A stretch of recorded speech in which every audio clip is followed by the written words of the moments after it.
Terroir. I'm Simon Jacob, your host for this episode from Jerusalem. Before we get started, I ask that wherever you are, please take a moment and pray for the safety of our soldiers and the safe return of all of our hostages.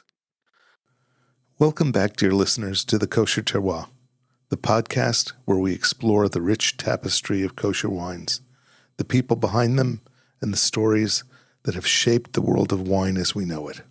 I'm Simon Jacob, your host, and today we are about to embark on a journey that will take us across continents, through centuries of history, and deep into the heart of one of the most intriguing and powerful grape varieties, Tannat. Now, if you're like most wine lovers, when you think of bold reds, your mind probably goes first to Cabernet Sauvignon or Syrah.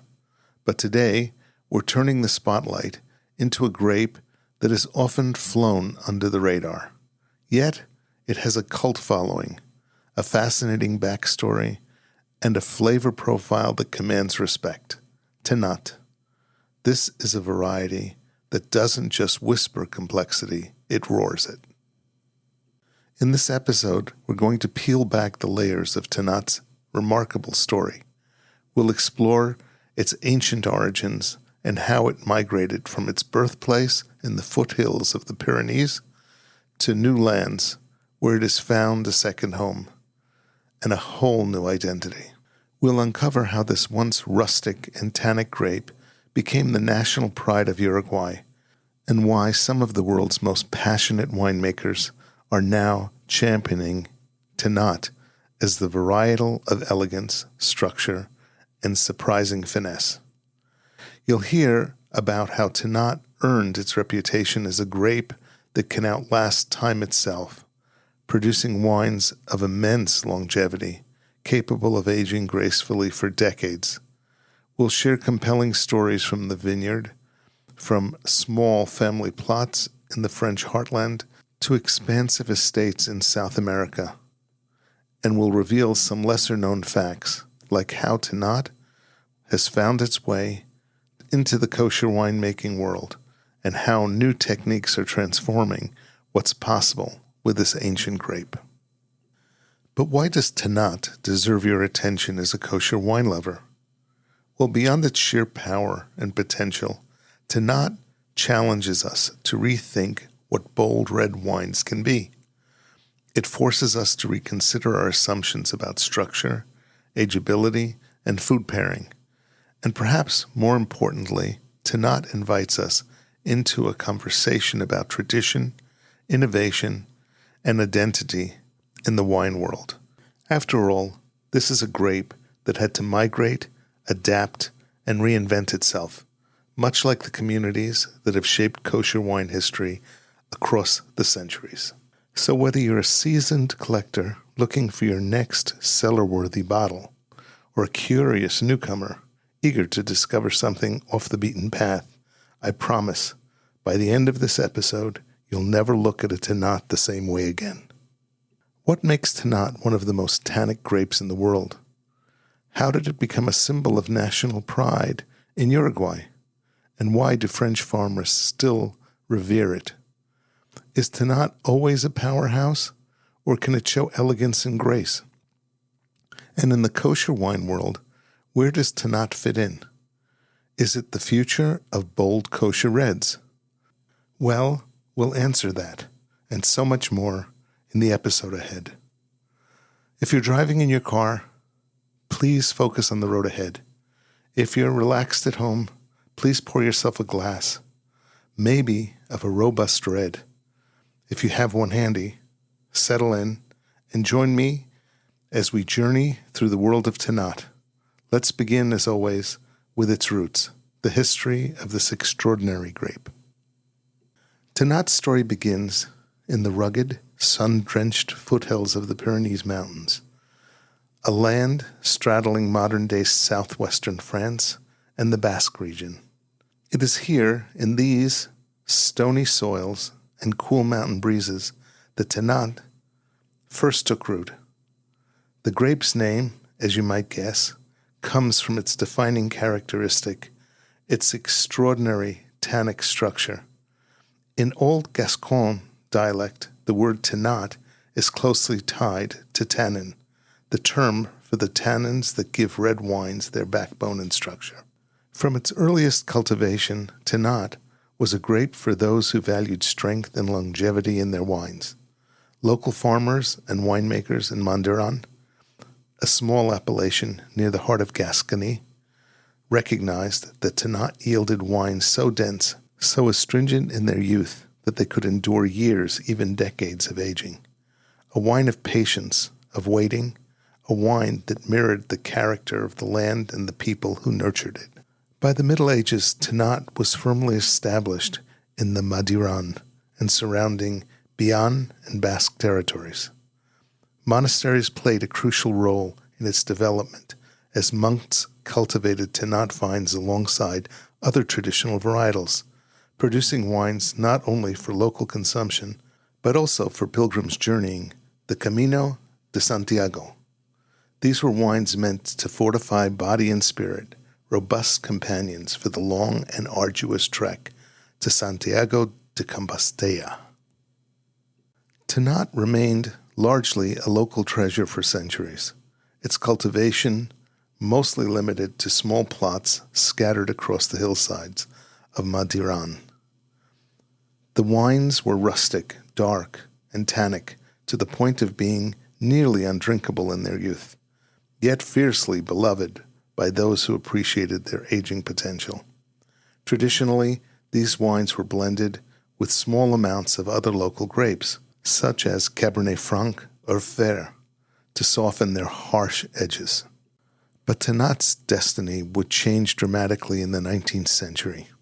Like many European varietals, Tannat faced devastation during the phylloxera epidemic that swept across France.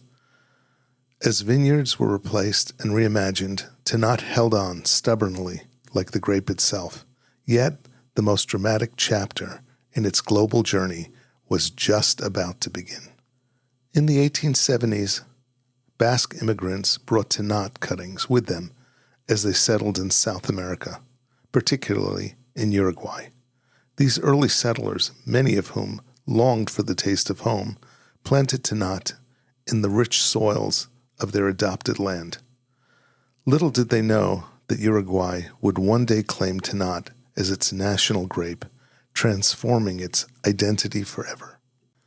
Uruguay's climate proved a revelation for Tannat.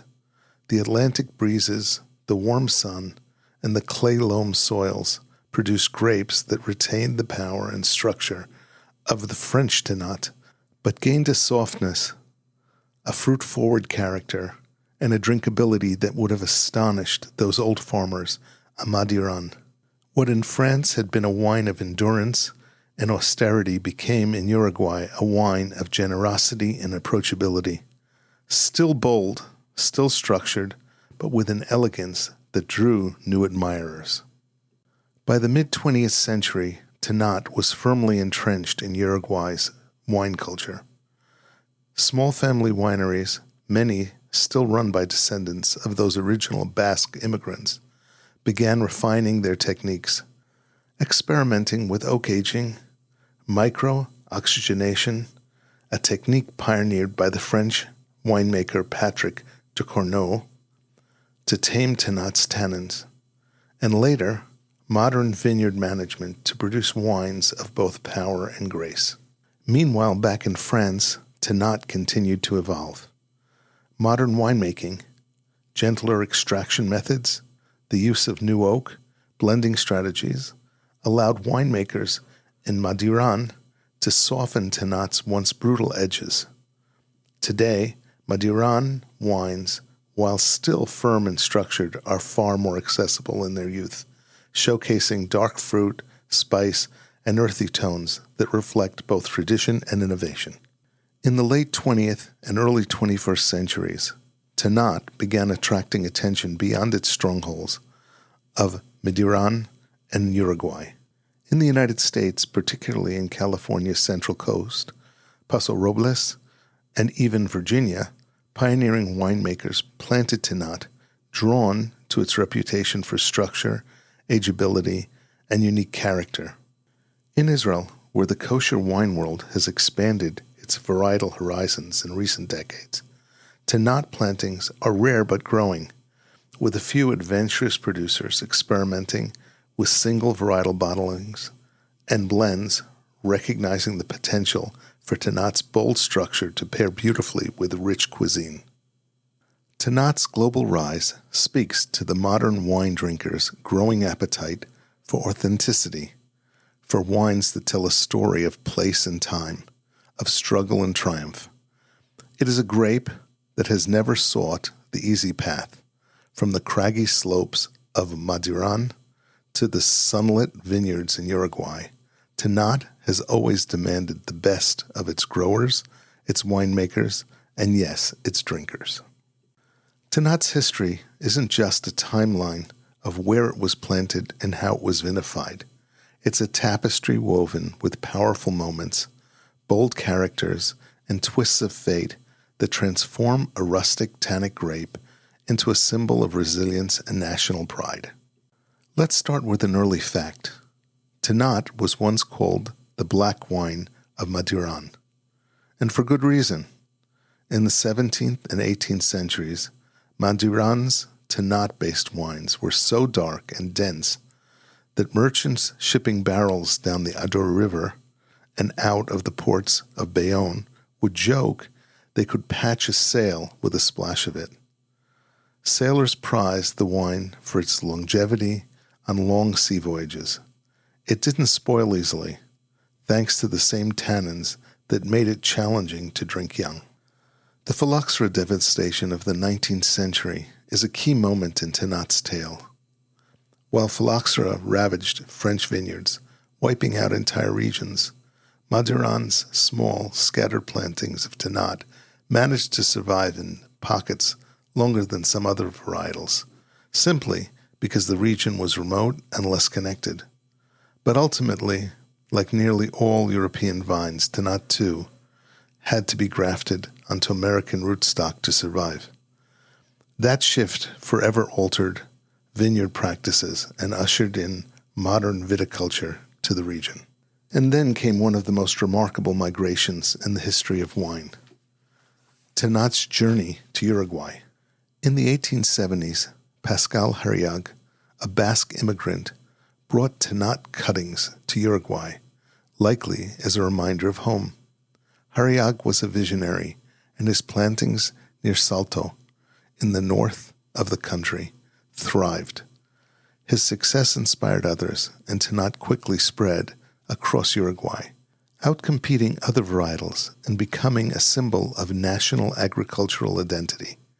To this day, in Uruguay, you'll sometimes hear Tannat referred as Hariag in his honor.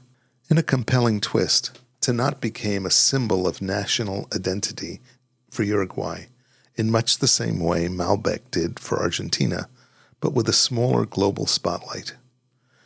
Tannat festivals, national competitions, and even government promotions of Tannat wines are part of Uruguay's cultural fabric.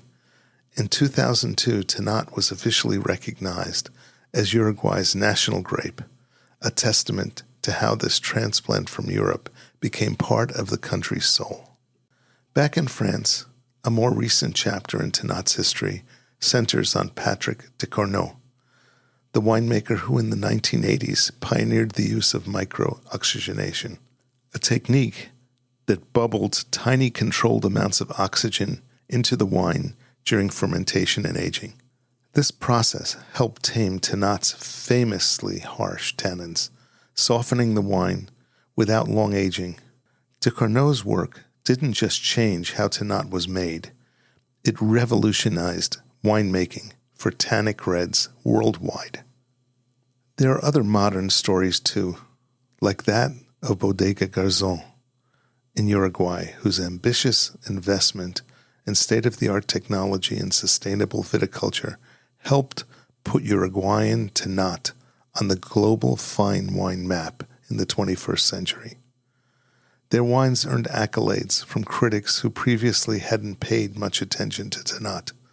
Today, Garzon's Tannats are exported around the world, including to the kosher wine market.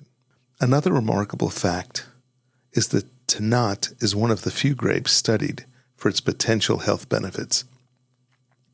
Due to its extremely high levels of procyanidins, a type of tannin believed to support cardiovascular health, Tannat wines from Madiran have been cited in research related to the so-called French paradox. It's a rare example of grape varieties making headlines not just for taste, but for its possible contribution to longevity. And finally, let's not forget the small, quiet revolution in Israel. While not widespread, a handful of Israeli producers are now experimenting with Tannat, drawn by its potential to produce kosher wines that are both bold and structured, capable of aging gracefully and pairing with rich traditional dishes. These are early days, but the seeds of the new Tannat chapter are already being planted. So when you pour a glass of Tannat, you're not just tasting wine, you're tasting centuries of struggle, migration, innovation, and identity. Inky black, powerful, and utterly unforgettable. Okay, so you've heard all about Tannat's power, its bold tannins, and its journey from France to Uruguay. But like many great grapes, Tannat carries with it a treasure trove of lesser-known facts, surprising truths, and a few stubborn misconceptions. Let's peel back the curtain and explore what many wine lovers, even seasoned enthusiasts, don't know about this mighty varietal. We often say that certain wines are tannic, but in the case of Tannat, science backs up the claim. Studies have shown that Tannat has the highest levels of tannins of any known grape variety used in commercial winemaking. In fact, its tannin content is often double that or more of Cabernet Sauvignon. This isn't just about mouthfeel. Those tannins contribute to its remarkable ageability, its deep color, and its role in the so-called French paradox, where the consumption of red wine is linked to lower rates of heart disease. Speaking of the French paradox, while many grapes contain beneficial polyphenols and antioxidants, Tannat's procyanidin levels are off the charts. Some studies even point to Madiran Tannat as among the richest wines in heart-healthy compounds. In fact, researchers examining the diet of southwestern France's inhabitants linked their longevity in part to the regular consumption of Tannat-based wines. So, while moderation is always key, it's nice to think that Tannat might offer more than just sensory pleasure. Here's a fact that surprises many people. Uruguayan Tannat isn't genetically identical to French Tannat anymore. Over the last century and a half, the Tannat vines in Uruguay have evolved, adapting to local soils, climates, and vineyard practices. DNA analysis have revealed subtle but meaningful differences. Some Uruguayan Tannat clones produce softer tannins or more pronounced fruit character than the European ancestors. This helps explain why Uruguayan Tannat tends to be rounder and more approachable in youth. One of the biggest misconceptions about Tannat is that it's always rough, rustic, and challenging to drink young. While that might have been true of traditional Madiran bottlings in the past, modern Tannat can be surprisingly elegant. Winemakers today use gentle extraction, shorter maceration times, careful oak aging, and techniques like micro-oxygenation to tame the grape's wilder nature. The result? Tannats that can show velvety textures, rich dark fruit and spice, and sometimes even within a year or two of harvest. The most associated with Madiran and Uruguay, Tannat has quietly spread around the world. In the U.S., it has gained a loyal following in Pasos Robles, Texas Hill Country, Arizona, and Virginia. In Brazil and Argentina, small plantings are producing noteworthy vines. And yes, even in Israel, Tannat is emerging with a handful of daring kosher producers experimenting with the varietal. Tannat's global map is more diverse than most people realize. We often hear Tannat recommended with heavy meats, lamb, beef, game. But did you know that in Uruguay, some locals swear by pairing Tannat with blue cheese and even dark chocolate desserts? Actually, both of those are my favorite. The wine's tannins interact with the fat and salt of the cheese and the bitterness of the dark chocolate in ways that can be surprisingly harmonious. And here's one to try. Tannat alongside grilled eggplant or smoky mushrooms. It's a pairing that brings out both the earthiness of the food and the depth of the wine. One fascinating niche that many don't know about, kosher Tannat, especially from Uruguay, is becoming a quiet favorite among adventurous kosher wine drinkers.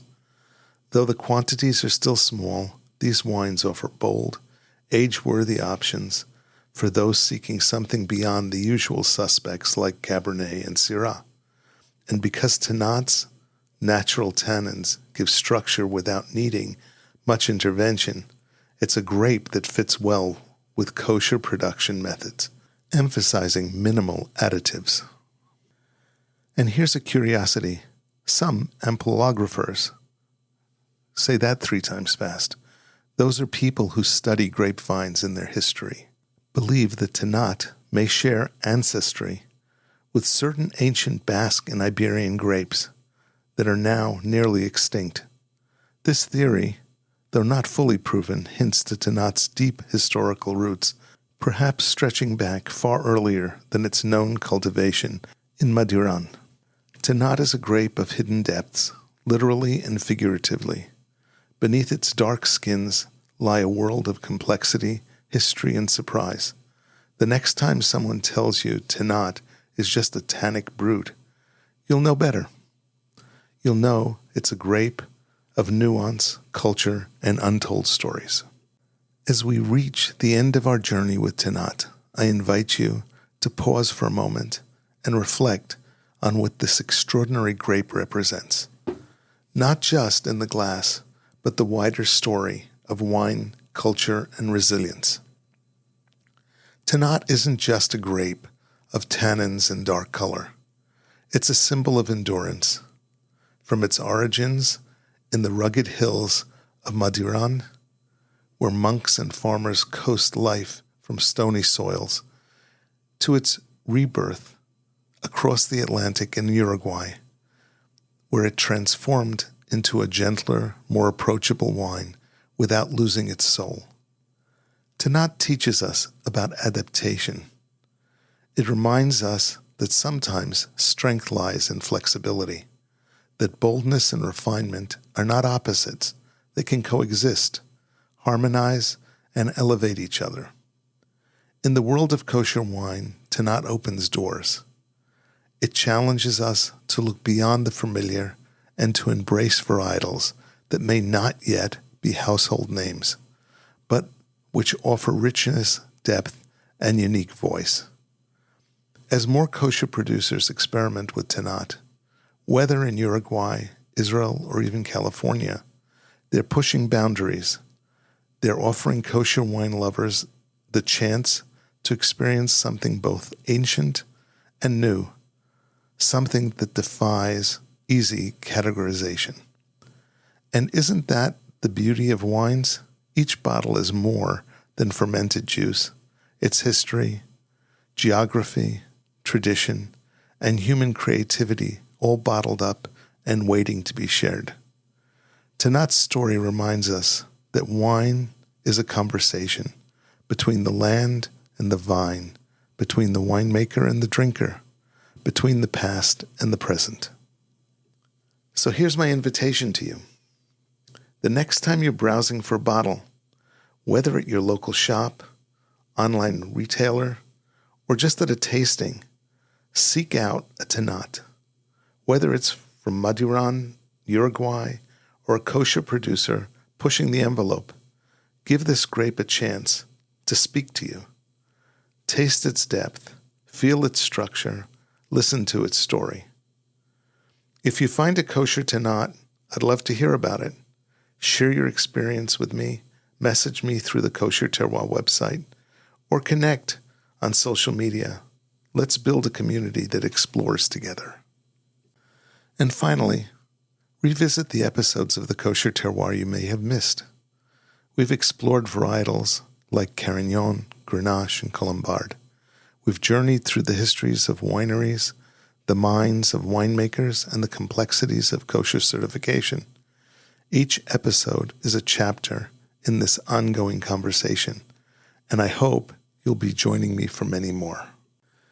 In our upcoming episodes, we'll be diving into the stories of other grapes and regions that deserve the spotlight.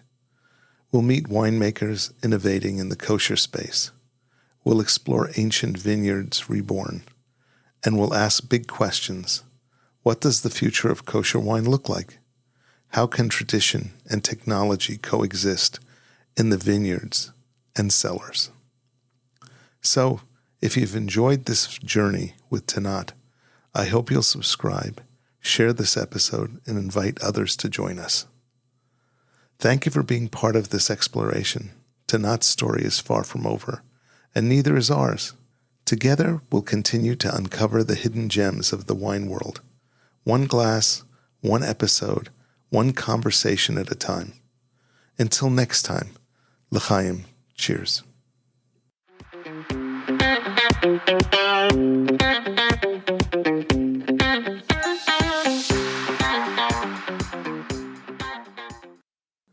This is Simon Jacob again, your host of today's episode of the Kosher Terroir. I have a personal request. No matter where you are or where you live, please take a moment to pray for our soldiers' safety and the safe and rapid return of our hostages. Please subscribe via your podcast provider to be informed of our new episodes as they are released. If you're new to the Kosher Terroir, please check out our many past episodes.